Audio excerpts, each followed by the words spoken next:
Welcome everyone to the Hot Esquina podcast. Yo soy Enrique.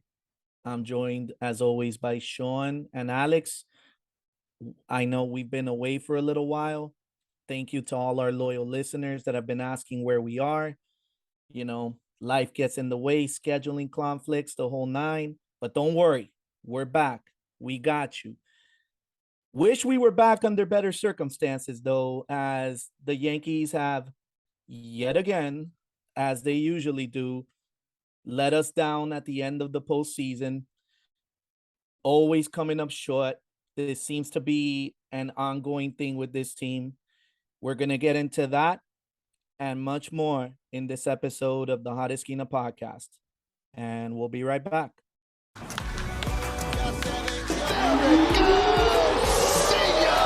It is high, it is far, it is gone. Ahí va, por el left field, olvídala, esa bola cae en la calle. Esa se fue.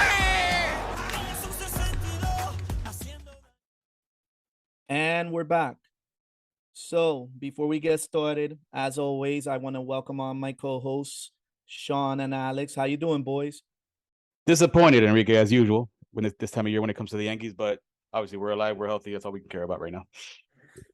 I wish I could be here on better circumstances, like you said, Enrique. Unfortunately, this is something that I felt coming, especially once the postseason started, and the Guardian series kind of told us what was ahead. Obviously, I didn't expect the sweep, but it showed that we were in some serious trouble, and it all showed on the ALCS. So it's brutal right now. It's the same old thing with this team. If you've been a Yankee fan at any point in time after 2009, you know that it's always the same thing with this team. They always tease you just enough to make you think they're good. They always do just enough to entice the fans and make the fans think, hey, the Yankees made some moves in this offseason. It's never the moves we want. No, because Hal Steinbrenner don't care about what we want. To quote the old Joe Girardi meme, it ain't what you want. You know what I'm saying? And that is the quote that Hal Steinbrenner lives by. But he makes moves regardless. Not the ones we want, but he makes moves regardless. And it's moves that us as fans, we always try to see the bright side of the picture. We always try to get ourselves pumped and think, well, this isn't the move we wanted, but hey, bro, we're good. We got a good team. And especially when you got a season like this one where the Yanks start hot right out the gate, then you really get your hopes up. But then, it's ultimately the same thing when it comes down to crunch time, when it comes time for the playoffs. Disappointment. That's the key word when it comes to the Yankees. Disappointment. They let us down every year. And I don't know about y'all, but I'm sick of it at this point. You know what I'm saying? I wrote on Twitter, I think drastic changes need to be made this offseason. I know we've said that a lot in recent years, but I think this year more than ever that's applies. You know what I'm saying? I don't know what you boys think, but some drastic moves need to be made. Yeah, I think we all have very similar thoughts. We've all seen this for the last 13 years of the same story over and over again, just new names, taking over the roster, but the same front office remains. And when you have the same people and the newest hire in the front office was from 2007, it really goes to show that it's kind of the same voices talking to each other over and over again. So when you have that and you have no one to really check them, you have no one to, put the job on the line for, the only scapegoat that's out there is Boone.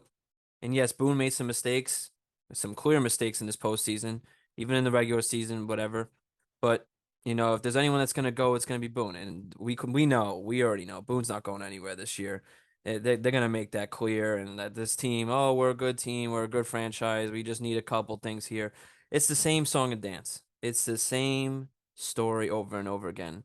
But now we have sort of a different offseason ahead where we are actually losing potentially our best player instead of trying to go get one. And so there's always that storyline out there, and it's going to be very interesting to see how that all unfolds. We'll get into that as we move along. It's tough. It's really tough, especially as a Yankee fan, because this is why we're angry. You know, every radio station, every reporter, every writer is saying the same thing. Oh, Yankee fans are angry. Yankee fans are angrier than usual. This could lead to players thinking this, and it's like, of course we're angry.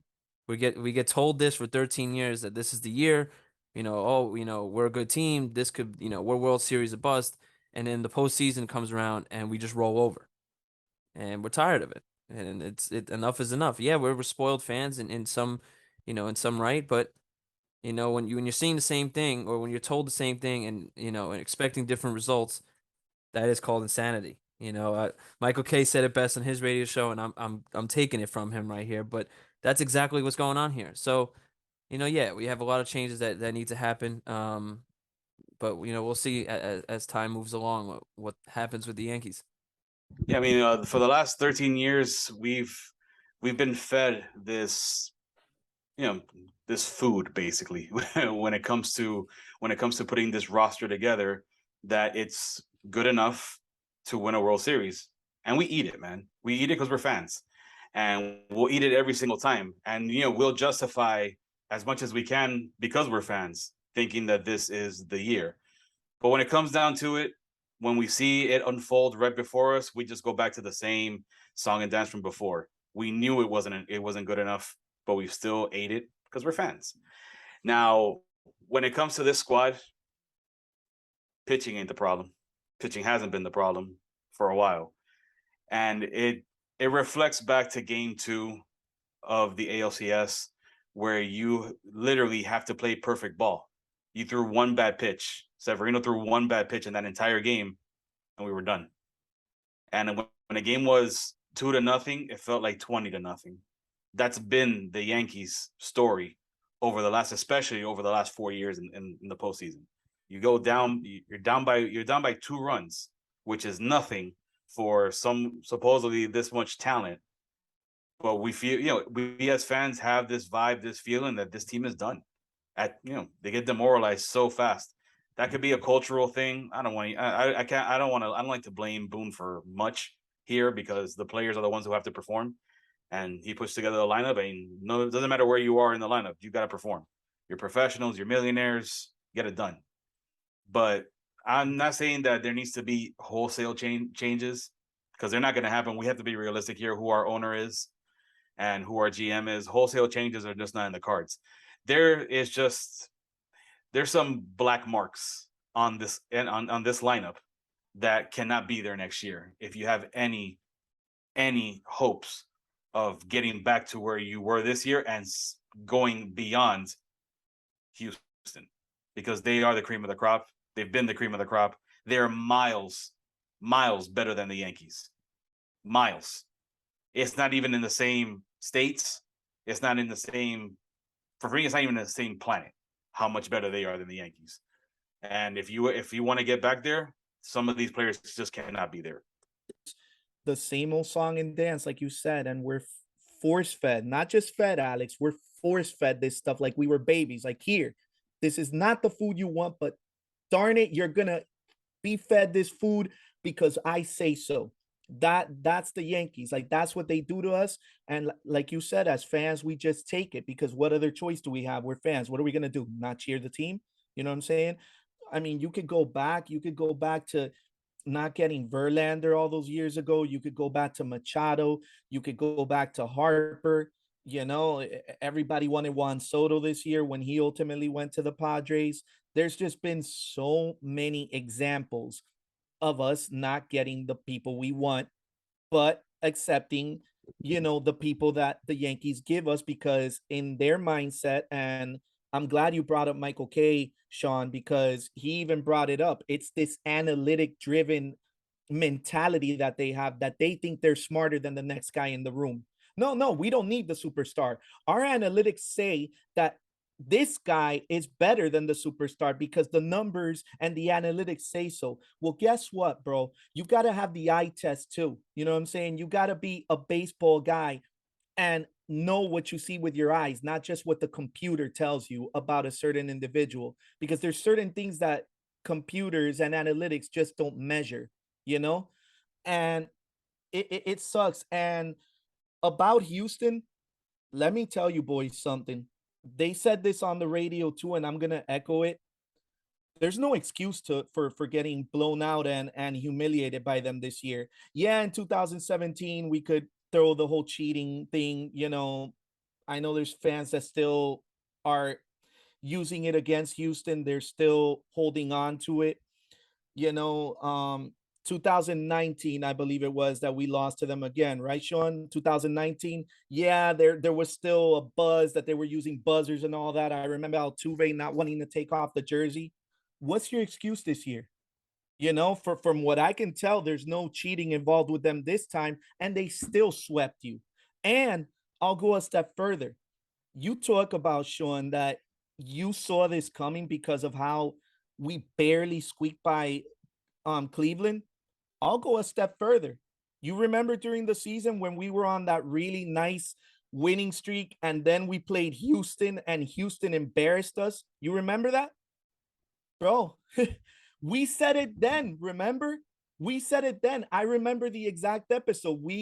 I believe the episode we even named it Houston is our kryptonite, or is Houston our kryptonite? Yep. And guess what? Emphatically, they are. So here we are, as they said on WFAN, I believe it was yesterday, the bridesmaids to the Houston Astros. And, I don't see it changing anytime soon unless these guys get out of this analytic driven way of doing things. You know what I'm saying? I've always said analytics can be a good guide. They can help guide you. And it is the way sports are going, not just baseball, but all sports. But it cannot be the end all be all that you go by it or nothing at all. Got to use some common sense. What do you think? Well, I think it's they are trying to play like a small ball market. And they constantly, and this is exactly one of my biggest problems with the Yankees over the last 13 years, is that they constantly play in the middle, where this money ball tactic of buying, these needle in the haystack guys, these guys who get away, and these guys who, we can get a Matt Carpenters of the world. Look at this. It's so nice. Oh, look at this. Oh, the Ben Roethlisberger, he's hurt, but Jose Trevino, he's our guy. Look at Nestor Cortez having a breakout year. He could be the guy. There's always that, but he could be something. And yeah, sometimes it works out and it's great. And it's an amazing story. But how often, besides Gio Urshela, has it really worked out beyond like a season or even a full season? Unfortunately, yes, you can't, predict Matt Carpenter getting hurt, but how long were you really relying on that swing taking you into October? He was going to cool off eventually. And unfortunately, it was very abrupt and it happened. But we went into the season going, what the heck is this team? What roster is this? We were supposed to go, one of the shortstops were out there. We settled on the IKF Donaldson trade, which I was not a supporter of, but I wasn't too upset about it at first because I knew Donaldson could play a better third base, and he statistically has than Gio Urshela. But for $25 million, I'd rather have Gio Urshela at that point. But IKF is probably, if I looked up the stats, one of the worst shortstops out there this year, who had cost us many games, who had cost us many different situations. And you can go all the way up to the end of the season with that blunder between Glaber and IKF and that, flip to second, because there's just so many times where, some fans are out of their mind. They say things that just make no sense or are a little over drastic and too much. But we know what we're talking about in some sort of way that we've seen it for 13 years. It's been written on the wall for 13 years. All you're doing is changing a couple words here and there. But we see what you're saying. We know what the end game is. And, besides those first 2 months of the season of how great it was, isn't this not what we expected? I was surprised when we came into this year. I was surprised if we even were going to, go past the ALDS. I thought the, the Blue Jays or the Rays would be better. But yeah, we had a great start. But when you go 58-12 to start the year, and then you go on a spree of 50 and 51. The 50 and 51 is who you are. Yeah, you have a great start to a year. Every team can have a great start, but it's how you finish. It's July, August, September. Those dog days, those months of just brutal baseball, of one day off every 10 to 11 days. That's where your team is going to shine. That's where your team really is. If you're playing good baseball, you're going to be a good baseball team. After the trade deadline, Houston was unstoppable, and we were just their first customer. We just got absolutely annihilated, and then they just took over. I mean, we went into the All-Star break with the lead at first place. And then by the end of the season, or even by mid-August, no Yankee fan was talking about first place. We were embarrassed. We were looking for a win. We were dying for a win. Houston's winning 8 out of 10, 9 out of 10, 10 out of the next 12. We're begging for 2 wins out of 10. And yes, there were injuries. Michael King, Chad Green, Chad Green, who knows what he could have been. Yes, Benintendi, Montas, there's a bunch, and we'll get into that. But I'm so sick and tired of the excuses, and I know that that's going to be the first thing Cashman mentions in his little post-season press conference. All the injuries hurt us. No, enough. I've never been judgmental. I've never been one-sided, but you can't keep playing this game and thinking that we're just going to fall for it every time. Yeah, this is why the Yankee fans are angry, because we're just seeing the same thing now. And I think for the first time, we're standing up to this. Like, enough. When Yankee fans in Game 4, stadium was like 50% full. We were done.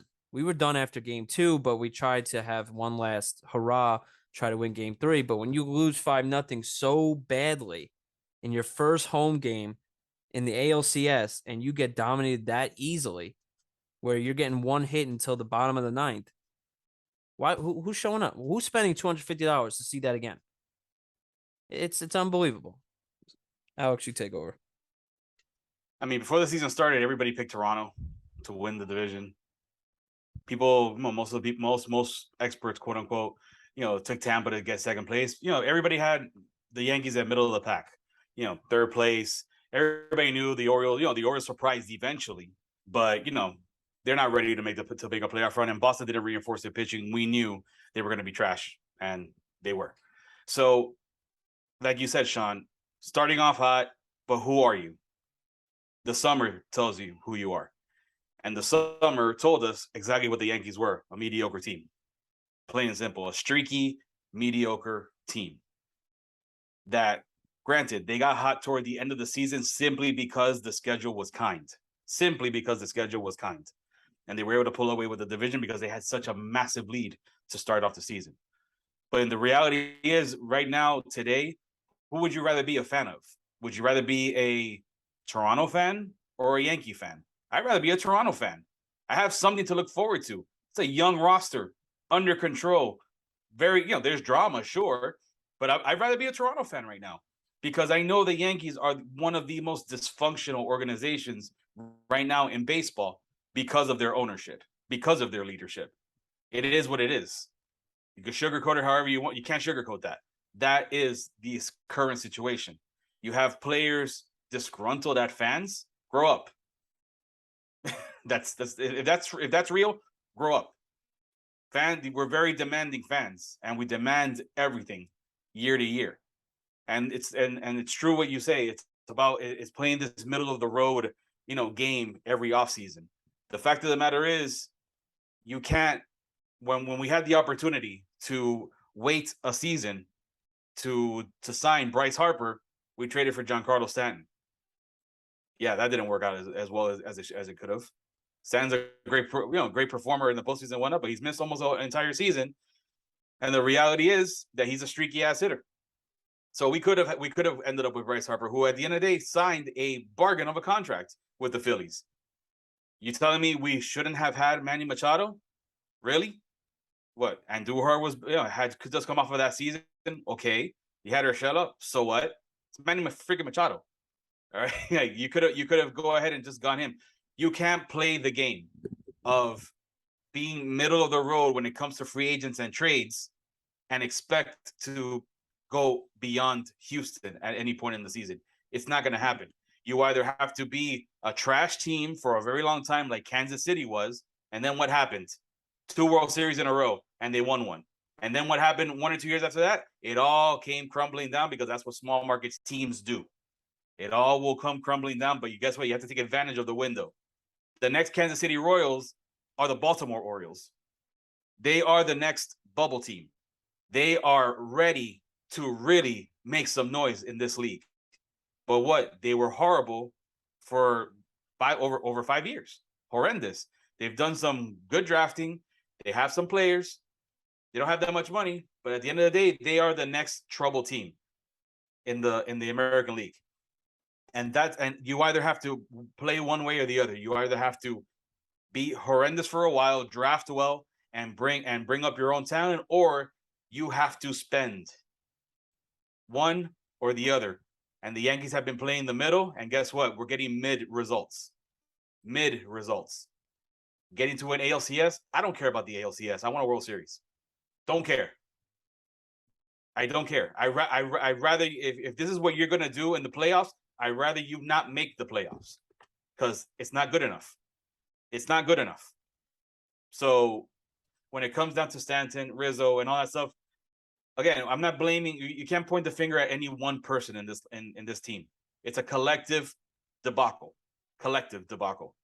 And like I said before, there are just certain marks on this team, certain players on this team that cannot be there next year if you expect to climb the mountain that is the Houston Astros. This is what happens when you're an organization that doesn't have a plan year in and year out. Like Houston, Baltimore, like you said, Kansas City, what do all those teams have in common? They had a plan. They had a long-term plan on how they wanted to build their team. The Yankees' plan seems to fluctuate year in and year out. 1 year, 2009 to be exact, they went all out and spent. Then they start to go cheaper and small market wise. Then they tease you with a few big signings like a Garrett Cole. That's the worst part about being a Yankee fan right now, that you cannot look into the future and be like, well, you know what? We were middle of the pack. We were mediocre this year, but the future is bright. I mean, yeah, we're promised these kids, Volpe, we saw Peraza and Cabrera this year in the bigs. Okay, we haven't seen Dominguez yet. I get it. But, I mean, we don't even know what's the timetable with those guys and what the Yankees' plans are with those guys. Maybe you kind of see it with IKF, Sean, like you were talking about him being one of the worst. Maybe the way the Yankees figure it, oh, well, we'll take the bumps and bruises because after all, he's just a placeholder for these kids. Maybe. But like I said, at the end of the day, it just, it's a constant thing where there's no structure and no plan with this team. I want to go ahead and transition here to this particular season and the struggles the Yankees had this postseason, boys, because I want to get your thoughts on this too.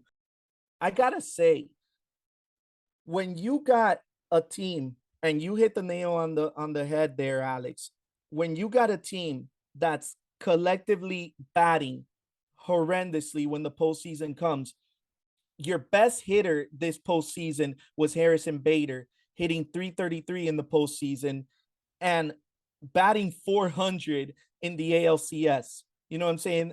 Mind you, this guy was in a walking boot until September, and he's your best overall hitter. You know what I'm saying? Aaron Judge, 139 in the postseason. Giancarlo Stanton, 188. Are you kidding me? I know batting average isn't the end all be all, but those are your big guys. Those are your guys that you expect to hit, and that's the thing, you look at everybody down the line.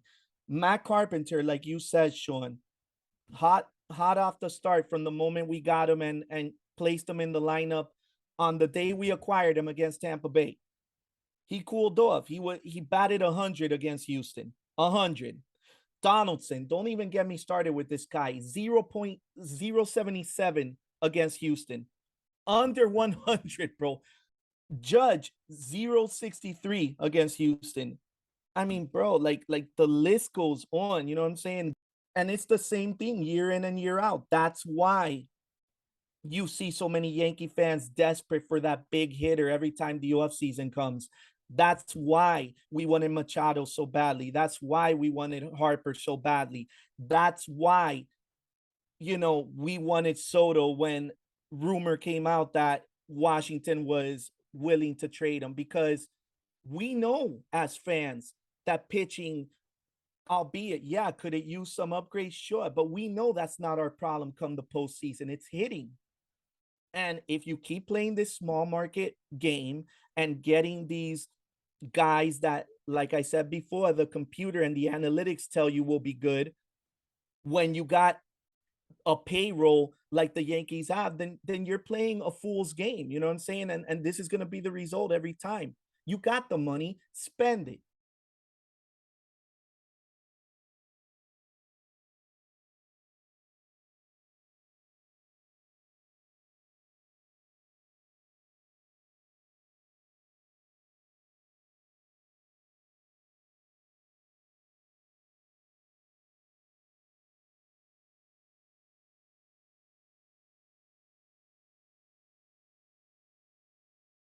They went for the three best free agents available that offseason, and the results showed, because they got to where they had to, and ultimately the Phillies didn't have a shot when it came to the 2009 World Series. And that's the game you play when you are the Yankees, because ultimately you do trade a lot of your best pieces at the trade deadline.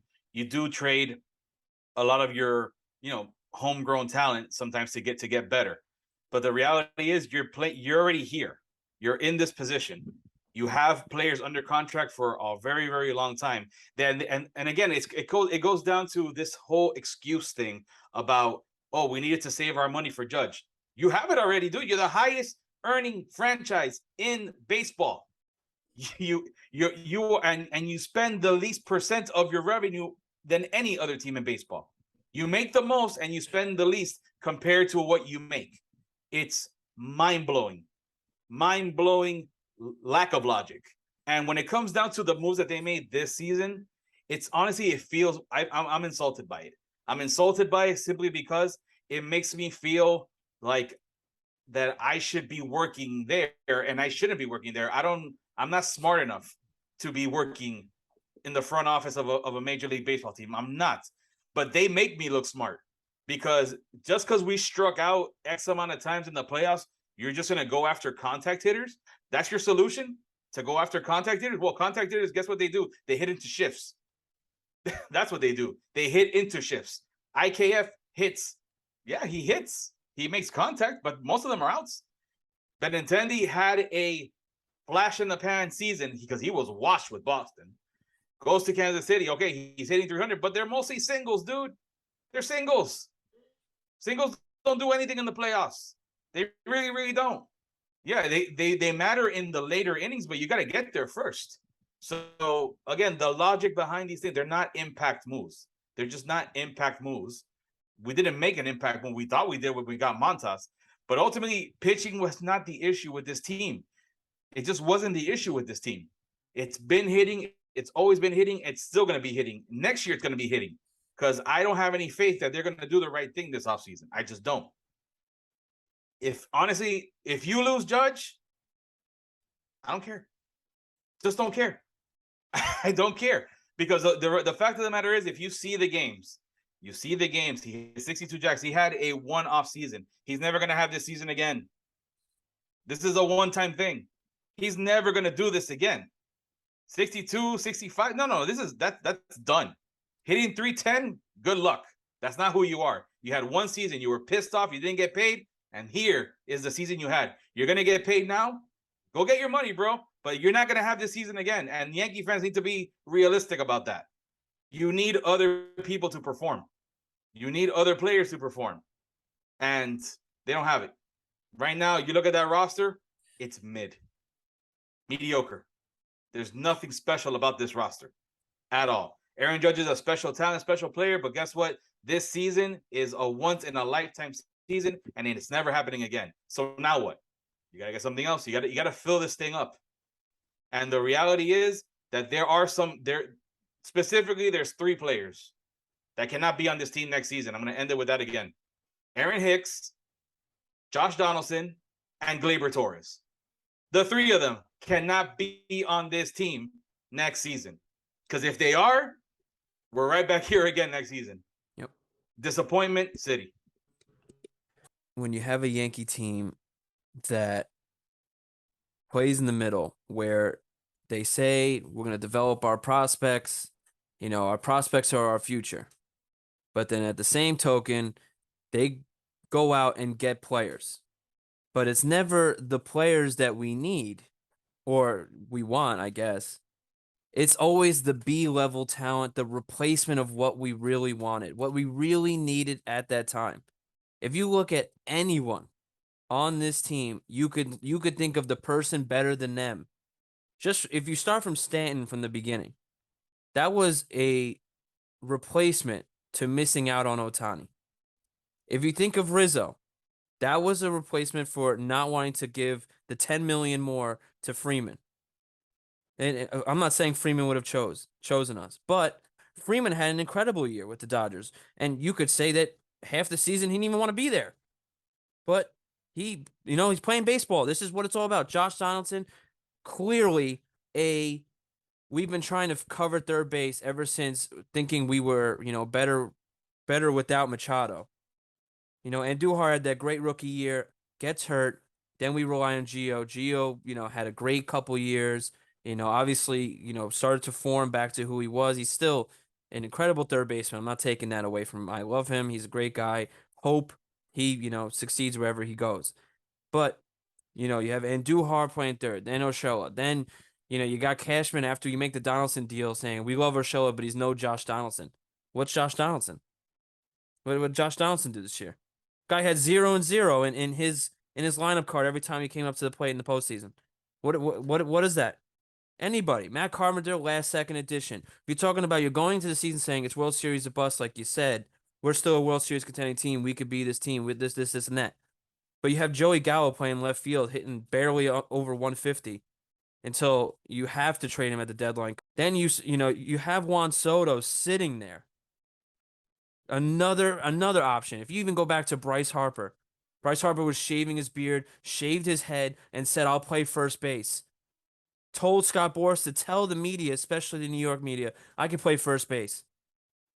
Don't even call him. So that's relying on the Greg Bird and the Luke Voits and all that disaster that kept along for 2 to 3 years. Let that go. Now he's playing the World Series and is holding that team and, potentially could win a ring. Something he could have done with us.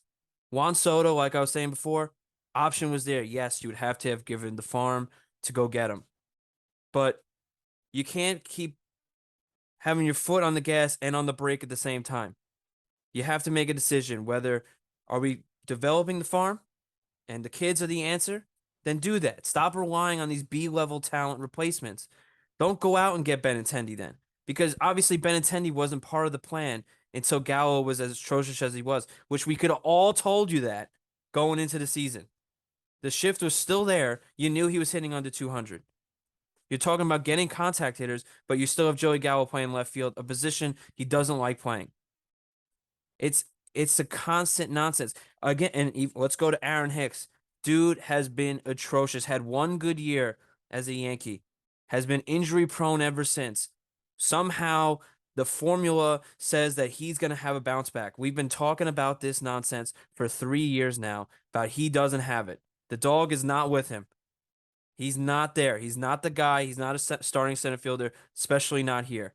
He's so bad that you really it's just another thing where we kept Clint Frazier's of the world, the Andujars of the world, of all those guys that we held on for way too long, and now we have to get rid of them. IKF, one of the worst shortstops I've ever seen throughout an entire season. That dude had as bad a yips as Chase Headley. I have no idea what happened, but I still think he's back on the team, but as a backup. He's still got that veteran presence where he could play third base and shortstop, and he can steal bases. He's still a contact guy, which is exactly what we need. But we're doing the same thing over again. Judge, and I left Judge for last. If Judge leaves, I don't mind. I'm not gonna lie. And people are gonna think I'm crazy for this. As much as I want Judge to come back, I don't mind if he leaves, because if he does get the 45 to 50 million that people are projecting, the Yankees will be stalled all offseason, and the Yankees will do nothing the rest of the offseason besides minor moves. They will call that the major acquisition of this team, and that'll be it. We'll be looking at this team in 2023 because this team doesn't do anything. They've had two major moves since 2018, which was the Stanton trade and the Garrett Cole signing.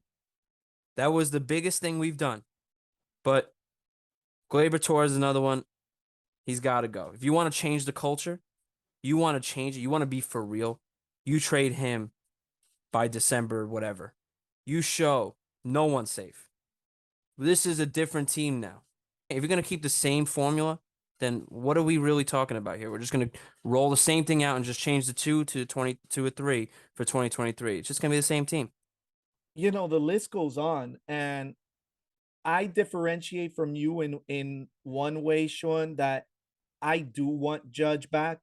I feel that if you don't bring this guy back, especially given how much he means to this team, not just the fan base. I mean, that's an understatement, and that doesn't even need to be said, how much he means to this fan base and just the fans in baseball in general. Like, you ask fans of any Major League Baseball team, and they'll all sign up for Aaron Judge on their team, injury risk and all.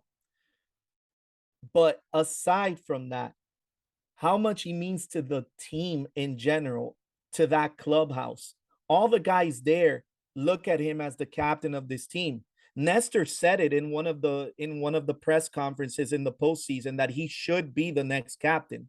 Straight out said it in a press conference. So that's how he's mired in that clubhouse.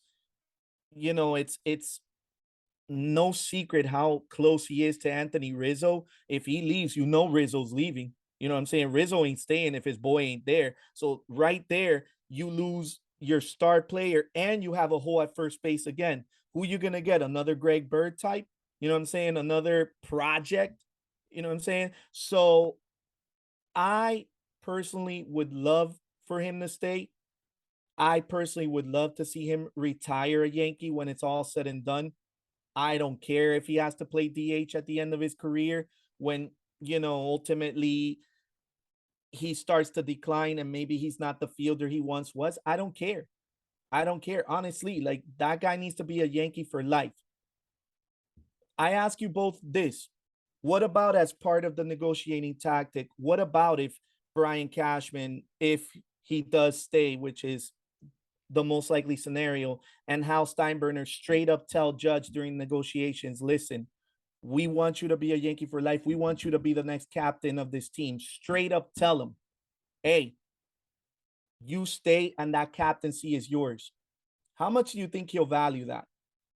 I don't know exactly, because money talks, everything else walks. And, you know, we saw it with Robbie Cano. We saw that. He could have been the next guy. He could have been the next legacy Yankee. He chose to take the cash. The cash is, Judge is going to go where the cash is. Make no mistake about it. This uniform has lost its luster over the last 13 years. It just has. So when it comes down to it, it's whoever gives the biggest paycheck. That is where he's going to go.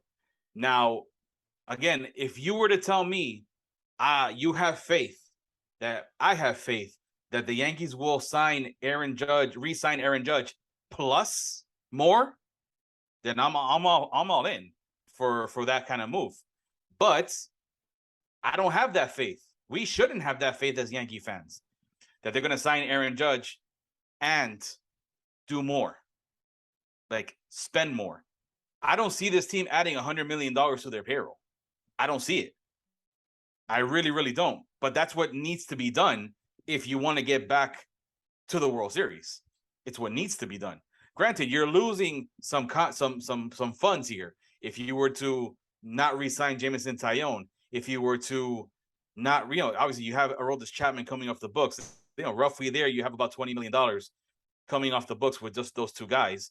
So there's some money that's going to be liberated right now. Not to mention also you would have to swallow a lot of the Aaron Hicks contract. You have to swallow a lot of the Josh Donaldson contract. But looking at the pending free agents from the other teams right now, do you really think that they're going to wait for the Yankees to finish the negotiations for Aaron Judge to sign? No, that's not how this thing works. We saw it with Machado and we saw it with Harper that, obviously Judge is that level of a free agent. He'll wait. And what are we going to do? Wait for him? While we have a Wilson Contreras out there who is a badass catcher, while we have, Jose Abreu as an older first baseman in the event that Anthony Rizzo opts out. There's Trey Turner, Carlos Correa, Xander Bogaerts, Dansby Swanson. Like, seriously, we're gonna just wait. Let all those guys sign. Waiting for Judge? No, you're out of your minds. You're out of your minds. You have to take the approach that the Braves took. We want you back, Freeman, but they were getting the inkling that he wasn't coming back. Trade for Matt Olson. You got to move on. You have to move on. You cannot afford to wait for Judge to sign. You have to make your moves immediately, assuming he signs. How about this? Assume he's going to resign. Make your moves. Because if I'll tell you right now, if come November, December, Judge hasn't signed, and you let other players sign in other places, man, I would not want to be a Yankee fan at that point because we'll lose out on everybody. So you don't think them dangling the C in negotiations is going to mean anything to them? Not if it's not tied to $50 million a year. Sean, Yeah, I'm gonna agree with that because wherever he goes, he's gonna be the captain somewhere. And I think it really comes down to let me be clear. I do want Judge to be a Yankee. Of course I do. I want him to be a Yankee forever. I want to be there in 15 years from now when his jersey number is retired and he's there with gray hair and he's next to, the Paul O'Neills and the Derek Jeters and all those guys. Of course I do. But with how Hal runs this team, you have to make a decision now. Yes, you're going to get money off the books with Britton, Chapman, and Green off the books. Done. That's right there, 35 plus million. You're giving Judge, let's say, minimum 45. Let's just say. You can make the Judge deal. But if you're not going to do anything else, I don't want Judge. Because this team is more than just getting Judge back. We need so much more. As childish as it's about to sound, we need like 2.5 Judges. We need 2 big names. Boom.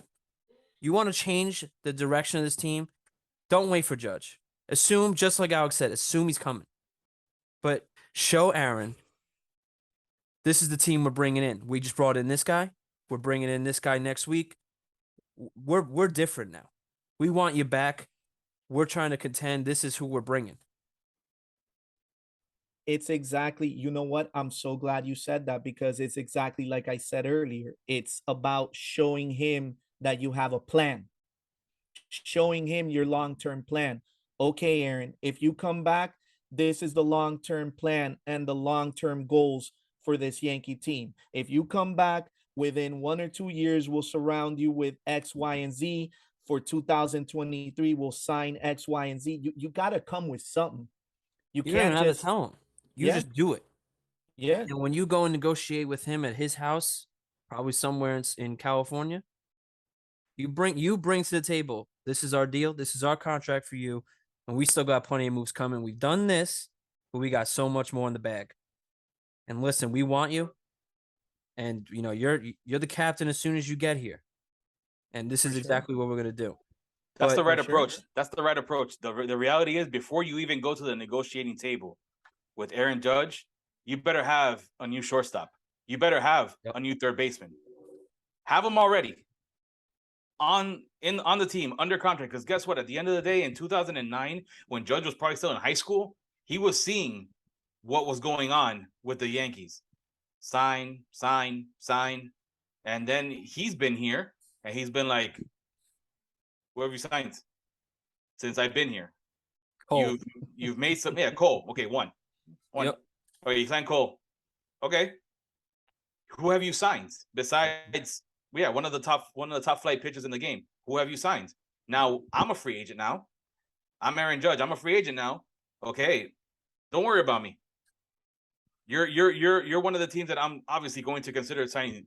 Go do your thing. Show me who's gonna be around me in that lineup. Go show me. Forget about the money. Okay, for me, I'm looking at that shortstop list. I need a shortstop on this team. Trey. I need a shortstop on this team. What? What'd you say? Trey Turner. Trey Turner. I need Trey Turner on this team. Period. Make it happen. Oh, yeah. I need Trey Turner, and if I don't get Trey Turner, I need Carlos Correa. I don't care. I need one of those two guys on this team next year. One of those two. I don't care about Correa. I don't care about his history. I need one of those two guys on this team right here. One of those two guys needs to be a Yankee next year. Period. I can't believe I'm saying this, but I agree with you. And I was one of the ones that did not want Correa. But at this point, I mean, if it entices Judge to stay, I'd be all for it. One more point, Enrique. Sorry to interrupt you. Before we keep going, we didn't trade for Luis Castillo. We didn't trade for Juan Soto. Why? Anthony Volpe, right? Anthony Volpe needs to be on this team next year. I don't care where. He needs to be on this team come day one, because you need to prove it to all of us that we didn't win the World Series this year. We didn't make those big trades because this kid is a freaking stud. I need to see that from day one. That was actually going to be one of my next questions to both of you. I have two. All right, let's go with the first one first. I got to ask both of you. Do you think there's any danger from a Yankee fan and Yankee perspective of him going to San Francisco because he grew up a San Francisco Giants fan? Like, not to mention the fact that San Francisco already said they're not going to be outbid. Like, they'll go as high as they need to go. They're not going to be outbid. So I'm thinking, and they said this recently on WFAN also, you know for a fact they're going to come with a full-on blitz. They'll probably have Barry Bonds right there, on the negotiating table saying hi to Judge, being like, hey, Judge, you want to be the next me? Come join us. You know what I'm saying? Do you think that poses a threat? Not that last part. Because if you really wanted to play that game with legends, we could 10 times our legends compared to theirs. But yes, I think it really does come down to it's the Yankees versus the Giants. Regardless, I think Aaron Judge is in Yankee Stadium opening day because we play the Giants at home. So I think that's what it comes down to. It just depends on what uniform he's wearing. But for Judge, I think, yes, I think San Francisco will outbid 100%. I think they'll have the highest number. But if the Yankees are remotely close, let's say within 5 million of the Giants, I think he would come back because the Giants had that incredible year last year. Not 2022, 2021. Incredible year. Out of this ballpark, where did that come from? 107 win year. And then what happened this year? Granted, they have kids coming up, but they still have a lot of bad contracts over there. A lot. And they're not coming off the books for at least another year to 2 years. So Judge is 31. You have to ask yourself, at 31 years old, what is my best chance to win? What's my window? What's my best window? I got probably 2 to 3 more years of my absolute peak. I need to win a championship.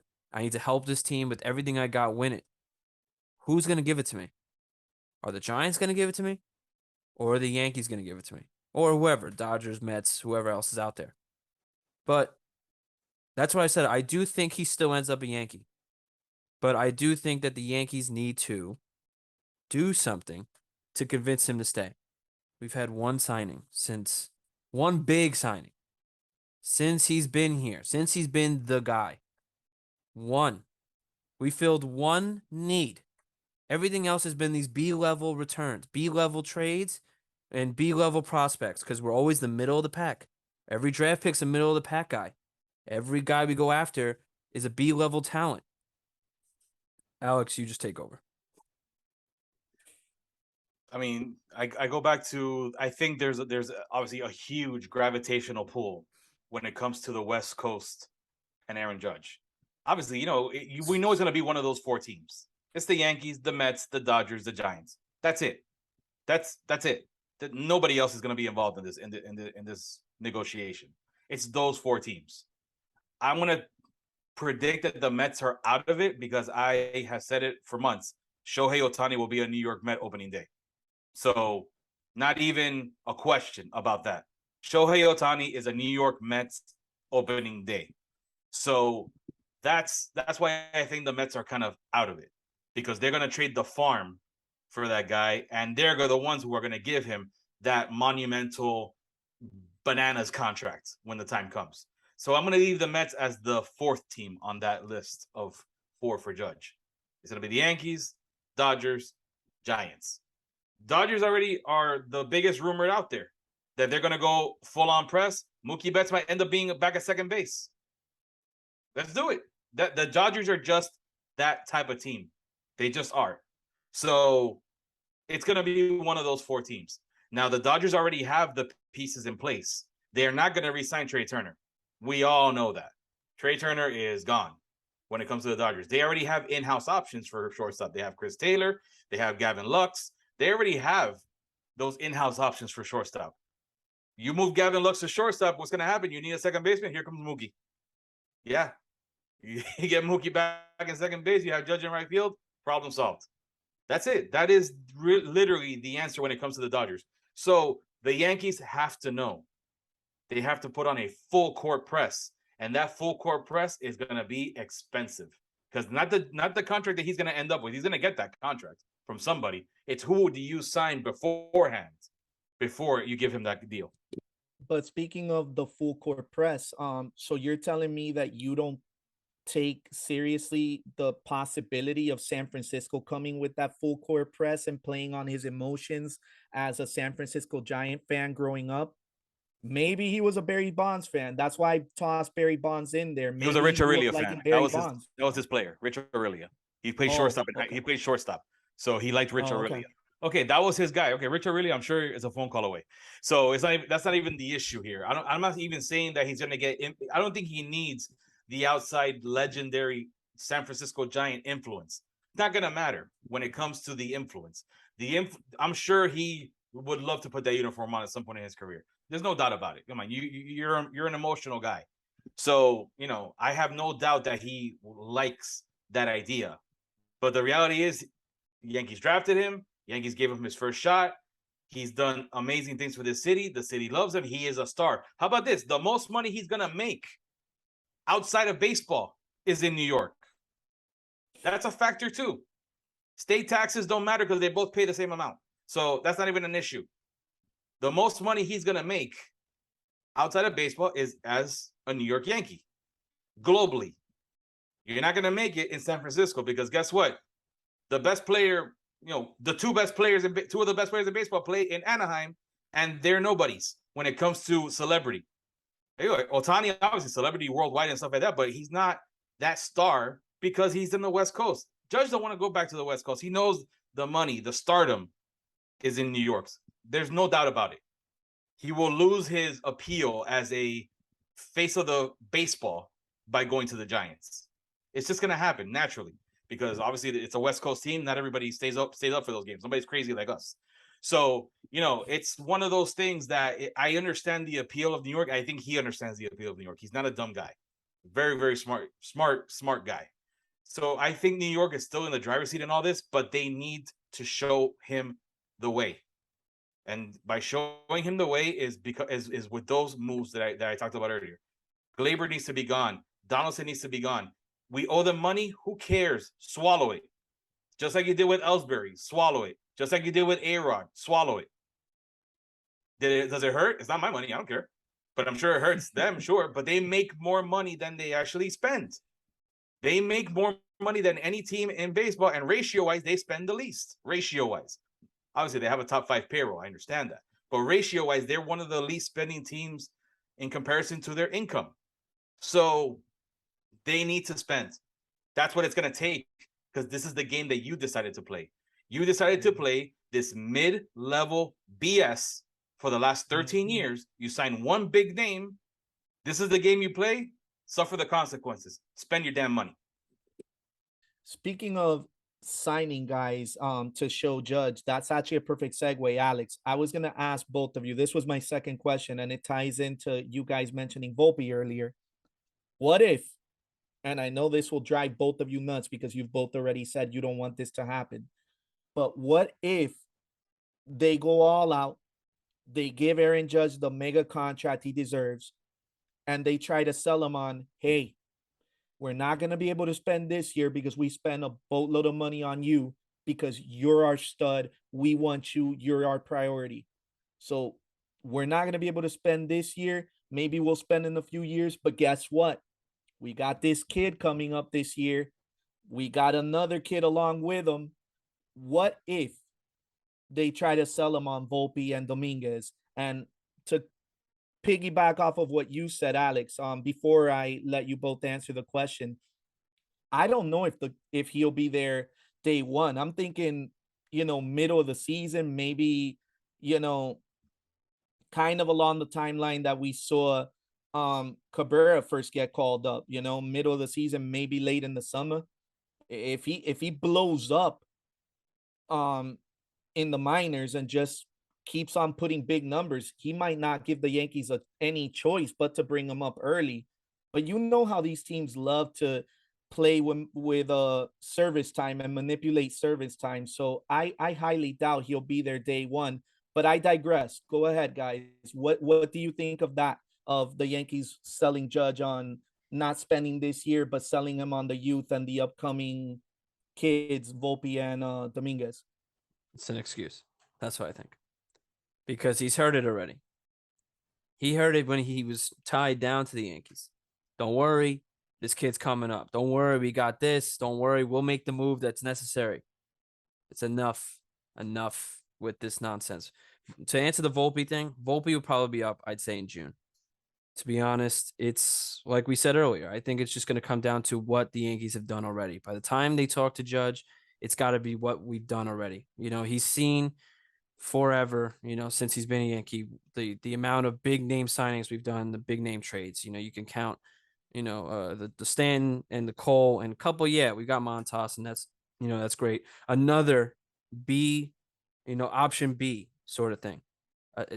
It's constantly the option B, situation that we run in this organization, especially for the last decade plus. But the kids, yeah, you got Austin Wells coming up. You got Jason Dominguez in 2024, both of them. Volpe's probably mid to early next year. Depending on what the Yankees want to do with Peraza, he could be a Yankee still. He might be used as a piece if they want to be smart or tactical with this. Cabrera, I think, is a Yankee because the Yankee fans love him and he could play. He is the 10-year younger version of Marwin. And I think that's exactly what the Yankees have always wanted, a contact guy who could play every position. It's like a dream come true. So I think he's there. It's been the same song and dance, like we said, in the first couple minutes of this episode. So if the Yankees want to do something more than calling Judge the big splash, because that's not the big splash, that should be part of the game plan already with 1 to 2 to 2.5 big splashes waiting in the wings. So we'll see. I say, and I said it at the beginning of the episode, that large changes need to be made. I know Alex doesn't think they will be. He doesn't expect wholesale changes, but I think that's what needs to happen. And I'm thinking that will happen. Will they be the wholesale changes that we want? Probably not. But I'm expecting a lot of changes with the Yankees. Thank you, everyone. I think we're gonna call it a wrap for this one. Thank you, everyone who listened. Thank you to our loyal listeners who stuck by us and have been reaching out, asking where we've been. We appreciate you for worrying about us and showing your interest. Don't worry, we're back. And for any new listeners that might be listening right now, we appreciate you for tuning in. As always, please don't forget to rate, like, and subscribe and leave a review. We greatly appreciate it, and it helps us create more content. For Sean, Alex, and myself, We'd like to thank you for listening to the Hot Esquina podcast. Take care, everyone. Until the next one.